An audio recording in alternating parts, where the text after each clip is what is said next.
Hello friends, मैं हूं गौरव और रिसेंटली एस्ट्रोनॉमर्स को एंड्रोमेडा गैलेक्सी के पास एक ऐसा ऑब्जेक्ट मिला है जिसने दुनिया के सभी एस्ट्रोनॉमर्स को हिला कर रख दिया। दरअसल एस्ट्रोनॉमर्स जब एंड्रोमेडा गैलेक्सी को स्टडी कर रहे थे ना, तब उन्होंने ये देखा कि उसके बगल में एंड्रोमेडा जितना ही एक बड़ा गैस क्लाउड मौजूद है, जिसे गौर से स्टडी करने के बाद ये पता चला कि वो एक ऑक्सीजन क्लाउड है। अब आई नो आपको लग रहा होगा इसमें चौंकाने वाली बात क्या है, तो well let me tell you, हमारे स्पेस एक्सप्लोरेशन के लंबे इतिहास में अब तक सिर्फ 2 ही जगहों पर ऑक्सीजन एलिमेंट के ट्रेसेस मिले हैं, वो भी सिर्फ और सिर्फ 2%। क्योंकि यूजुअली स्पेस में ऑक्सीजन के मॉलिक्यूल्स डस्ट और हाइड्रोजन के साथ कंबाइन होकर वाटर मॉलिक्यूल्स में कन्वर्ट हो जाते हैं और फ्रीज हो जाते हैं, और इसीलिए स्पेस में ऑक्सीजन मॉलिक्यूल्स ना के बराबर है। पर यहां पर इस पर्टिकुलर एरिया में पूरा का पूरा ऑक्सीजन का क्लाउड डिस्कवर किया गया है, जिसका अप्रॉक्सीमेट साइज 1,00,000 लाइट ईयर से भी ज्यादा है। तो अब सवाल यहां पर यह आता है कि एस्ट्रोनॉमर्स को मिला हुआ यह ऑब्जेक्ट क्या वाकई में एक ऑक्सीजन क्लाउड है, क्योंकि इस डिस्कवरी के अनाउंस होते ही उसने कंट्रोवर्सी का रूप लिया। सो इस डिस्कवरी की शुरुआत हुई थी 2018 में, जब एस्ट्रोनॉमर्स मार्सल ड्रेचलर, जेवियर स्टॉटनर और यान सेंटी स्पेस में मौजूद प्लैनेटरी नेब्यूला और सुपरनोवा रेमनेंट्स की तलाश कर रहे थे। इस रिसर्च में उन्हें करीब 300 से भी ज्यादा नेब्यूले को डिस्कवर करने में सफलता मिली, और ऐसे लगातार मिलते सफलता की वजह से उन्होंने सोचा कि टेक्नोलॉजी इतनी एडवांस हो गई है, नई नई टेक्निक्स ऐड हो रहे हैं, क्यों ना हम हमारे नेबरिंग गैलेक्सी एंड्रोमेडा को फिर से एक बार स्टडी करके देखें कि इस बार कोई नई डिस्कवरी हो सकती है। अब एंड्रोमेडा ही क्यों, इसके पीछे 2 रीजंस थे। पहला, हाल ही में एक बात सामने आई थी कि हम जो सोच रहे हैं कि एंड्रोमेडा गैलेक्सी मिल्की वे के मुकाबले 2 से 3 गुना ज्यादा बड़ा है, वो दरअसल एक मिसअंडरस्टैंडिंग है, और असल में एंड्रोमेडा और मिल्की वे का साइज करीब करीब सेम ही है। लेकिन कई साइंटिस्ट इसे मानने के लिए अभी भी तैयार नहीं है। ये आज भी काफी डिबेटेबल इशू है, और इसीलिए इसके रूट तक पहुंचकर इसको स्टडी करना एक अच्छा ऑप्शन है। दूसरा रीजन था, एंड्रोमेडा बड़े ही तेजी से अपने प्लेन ऑफ सैटेलाइट्स के सैटेलाइट गैलेक्सीज को तबाह कर रहा है, और अब क्योंकि आगे आने वाले 5 बिलियन सालों में वो हमसे भी टकराने वाला है, इससे इस कोलिजन के प्रभाव का अंदाजा लगाया जा सकता है और शायद खुद को बचाया भी जा सकता है। और इसीलिए एस्ट्रोनॉमर यान सेंटी, मार्सल और जेवियर ने एंड्रोमेडा गैलेक्सी को स्टडी करने का तय कर लिया। अब उन्होंने स्टडी के लिए एक ऐसे प्रोसेस को यूज किया जो हमारी आंखों में पहले से ही मौजूद है, लॉन्ग एक्सपोजर प्रोसेस। अब इस प्रोसेस को एग्जैक्टली समझने के लिए ना, सबसे पहले ये विजुअलाइज करो और सोचो कि एक अंधेरे कमरे में बंद होने के बाद आपकी आंखें कैसे काम करती है। एग्जैक्टली डार्क रूम में एंटर होते ही हमारा प्यूपिल वाइड होने लगता है, सो दैट हमारी आंखें ज्यादा से ज्यादा लाइट को डिटेक्ट कर पाए और उसे अपने रेटिना तक पुश करें। And what follows, after some time हमें अंधेरे कमरे में भी चीजें दिखना शुरू हो जाती है। बस ऐसा ही कुछ लॉन्ग एक्सपोजर प्रोसेस में भी होता है। जैसे कि हम ये जानते हैं कि स्पेस में चारों तरफ सिर्फ अंधेरा ही अंधेरा है, और इसीलिए इस डार्कनेस में ज्यादा लाइट कैप्चर करने के लिए उन्होंने मिल्की वे और एंड्रोमेडा के बीच एक स्पॉट चुना। उसके बाद वो अपने कैमरास और टेलीस्कोप की मदद से घंटों तक उस पर्टिकुलर स्पॉट को ऑब्जर्व करने लगे with different narrow band filters, and that's how इस कंट्रोवर्शियल ऑक्सीजन क्लाउड के डिस्कवरी का सिलसिला शुरू हुआ। इस लॉन्ग एक्सपोजर प्रोसेस के लिए ना उन्होंने 3 फिल्टर्स को यूज किया, H अल्फा, O3 और सल्फर 2, ये 3 प्रोसेसेस। अब क्योंकि हाइड्रोजन बिग बैंग के बाद बना हुआ सबसे पहला और मोस्ट एबंडेंट एलिमेंट है, इसीलिए उन्होंने इस प्रोसेस की शुरुआत H अल्फा फिल्टर से की।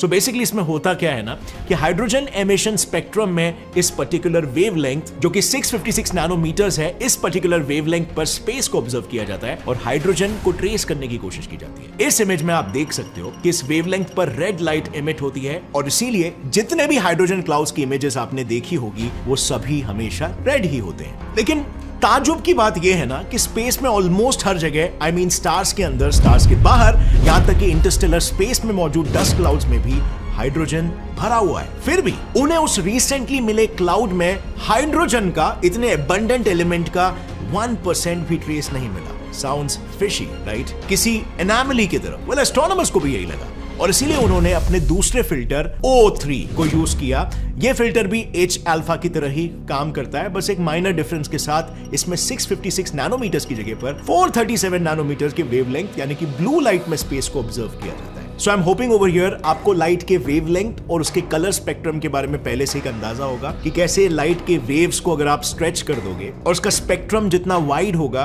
उतना वो रेड की तरफ ज्यादा बढ़ने लगता है, और जितना वो कॉन्सेंट्रेटेड होगा उतना वो रेड के अलावा दूसरे कलर स्पेक्ट्रम्स में दिखेगा। इसे साइंटिस्ट लोग रेड शिफ्ट भी कहते हैं, बट इस पर्टिकुलर केस में हम ब्लू स्पेक्ट्रम में ऑब्जर्व करने की कोशिश कर रहे हैं। सो साइंटिस्टों ने जब इस स्पेक्ट्रम से ऑब्जर्व करने की कोशिश की ना, तो उन्हें उस रीजन में एक अलग ही नजारा देखने को मिला। ऑक्सीजन से भरा हुआ एक क्लाउड। पहले तो उन्हें अपने आंखों पर विश्वास ही नहीं हुआ, क्योंकि जैसे मैंने बताया था आपको पहले भी, स्पेस में ऑक्सीजन के मॉलिक्यूल्स ना के बराबर मिलते हैं। तो एक पूरा का पूरा क्लाउड मिलना लाइट ईयर्स बड़ा, ये एक बहुत ही बड़ी एनोमली है। ऊपर से ये ऑक्सीजन का क्लाउड एक एवरेज साइज नेबुला से भी 10 गुना ज्यादा बड़ा है। I mean, how is that even possible? और इसीलिए इस शक को वंस एंड फॉर ऑल दूर करने के लिए उन्होंने इस क्लाउड पर लंबे समय के लिए नजर रखा, और इस लंबे ऑब्जर्वेशन के बाद फाइनली दे कंफर्म्ड कि यस, वो वाकई में ऑक्सीजन क्लाउड ही है। अब जैसे इस डिस्कवरी को पब्लिक किया गया, पूरे साइंटिफिक कम्युनिटी में इसे एक एरोनियस डिस्कवरी यानी इनएक्यूरेट डिस्कवरी घोषित किया गया। और वैसे बाय द वे देखा जाए तो साइंस में ऐसी कई डिस्कवरीज भी है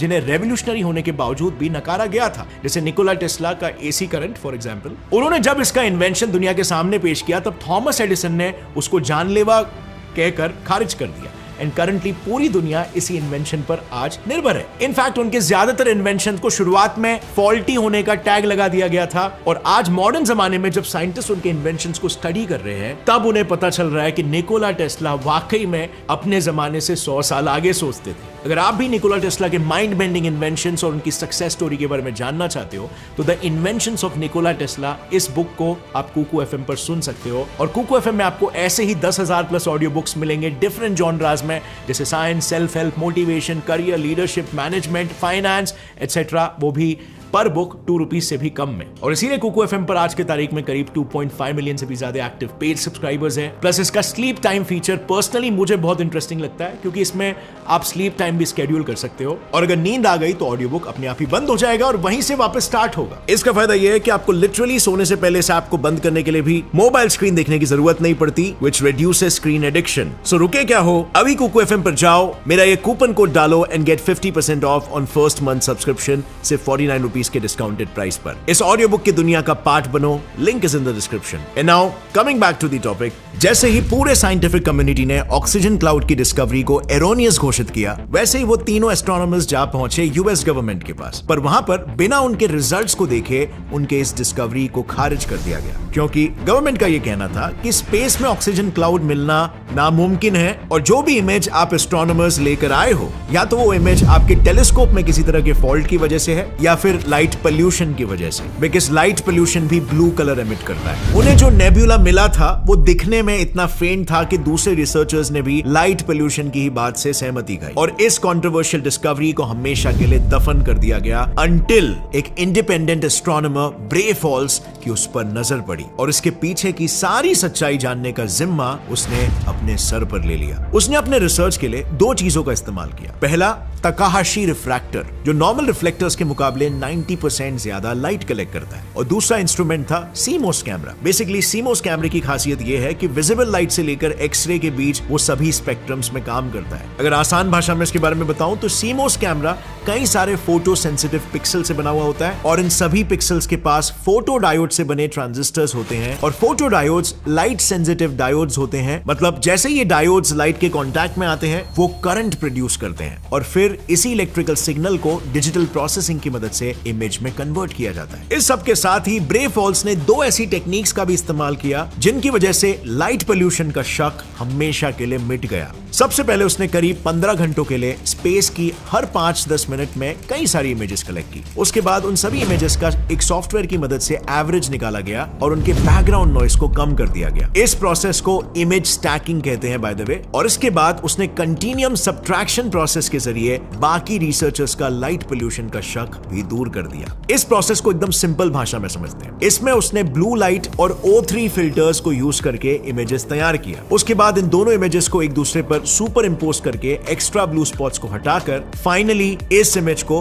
दुनिया के सामने पेश किया। इसमें आपको ये ब्लूइश ग्रीन स्पॉट दिखाई दे रहा होगा। बस यही हमारा ऑक्सीजन क्लाउड है, और बाकी जो भी रेड पार्ट है वो क्या है? यस, अगर आपको याद हो, हाइड्रोजन मॉलिक्यूल्स। अब इस डिस्कवरी से यूएस गवर्नमेंट और बाकी रिसर्चर्स को ये मानना पड़ा कि वो वाकई में एक ऑक्सीजन क्लाउड ही है। पर सवाल अभी भी वैसे का वैसा ही था कि ये ऑक्सीजन क्लाउड आखिर आया कहां से? वेल, इसका जवाब तो अब तक उन तीनों एस्ट्रोनॉमर्स के पास भी नहीं था जिन्होंने इसे सबसे पहले डिस्कवर किया। लेकिन जितना मैंने रिसर्च किया है उससे मुझे ऐसा लग रहा है कि इसके एक सुपरनोवा रेमनेंट होने के चांसेस काफी ज्यादा है, क्योंकि यूजुअली मैसिव स्टार्स में ग्रेविटी और उससे हो रहे न्यूक्लियर फ्यूजन की वजह से हाइड्रोजन से लेकर आयरन तक सारे एलिमेंट्स बनते हैं बिफोर द स्टार डाइज। लेकिन अगर सपोज कोई स्टार मास में कम हुआ तो उसमें कम ग्रेविटी की वजह से फ्यूजन सिर्फ तब तक कंटिन्यू रह पाएगा जब तक उसमें मौजूद सारे लोअर एलिमेंट्स ऑक्सीजन में ना कन्वर्ट हो जाए। And let me explain over here. देखो, सबसे पहले हाइड्रोजन के दो आइसोटोप्स ड्यूटेरियम और ट्रिटियम स्टार के एक्सट्रीम प्रेशर और टेम्परेचर के चलते आपस में फ्यूज हो जाते हैं और हीलियम एटम्स में तब्दील हो जाते हैं। What follows is helium burning, मतलब हीलियम एटम्स आपस में फ्यूज होकर बेरिलियम में कन्वर्ट हो जाते हैं और एनर्जी रिलीज करते हैं in the form of gamma rays. अब क्योंकि बेरिलियम नेचर में काफी अनस्टेबल होता है, वो फिर एक बार हीलियम के साथ फ्यूज होकर कार्बन में कन्वर्ट हो जाता है, जो इन टर्न हीलियम के साथ कंबाइन होकर ऑक्सीजन में कन्वर्ट हो जाता है। यानी अब आप समझ चुके होंगे कि कैसे एक लो मास स्टार वाला सुपरनोवा ऑक्सीजन क्लाउड के लिए आइडियल कैंडिडेट हो सकता है, एक्सेप्ट there's a catch। अब साइंटिस्टों के अनुसार अगर उस रीजन में कोई सुपरनोवा हुआ होता तो ये पर्टिकुलर रीजन गर्म होना चाहिए था, राइट? लेकिन जब उन्होंने रिसर्च किया तब उन्हें ये नक्की पता चला कि वो पूरा रीजन ठंडा था और वहां आसपास किसी सुपरनोवा एक्सप्लोजन के कोई भी ट्रेसेस नहीं थे। यानी कि ये ऑक्सीजन क्लाउड आया भी कहां से, ये भी अब तक एक मिस्ट्री है। और खैर, वैसे अगर स्पेस की बात करें तो स्पेस की अनगिनत मिस्ट्रीज में से ये बस सिर्फ एक है। इनफैक्ट ऐसी एक और एक मिस्ट्री है हमारे खुद के सोलर सिस्टम में भी, जिसके बारे में हम स्कूल टाइम से पढ़ते आ रहे हैं। मैं बात कर रहा हूं नेपट्यून की। अब रीसेंट डिस्कवरीज में यह सामने आया कि नेपट्यून के बारे में हम जो कुछ भी जानते थे वो दरअसल एक झूठ था। और वो कैसे? वेल, उस टॉपिक पर मैंने ऑलरेडी एक वीडियो बनाया जिसमें मैंने पूरा डिटेल में एक्सप्लेन किया कि नेपट्यून के वो क्या झूठ है और आज क्या क्या डिस्कवरी सामने आई है जो पर्दाफाश कर रही है। अगर आपको इस वीडियो से कुछ भी नया सीखने मिला, एक लाइक जरूर ठोकना।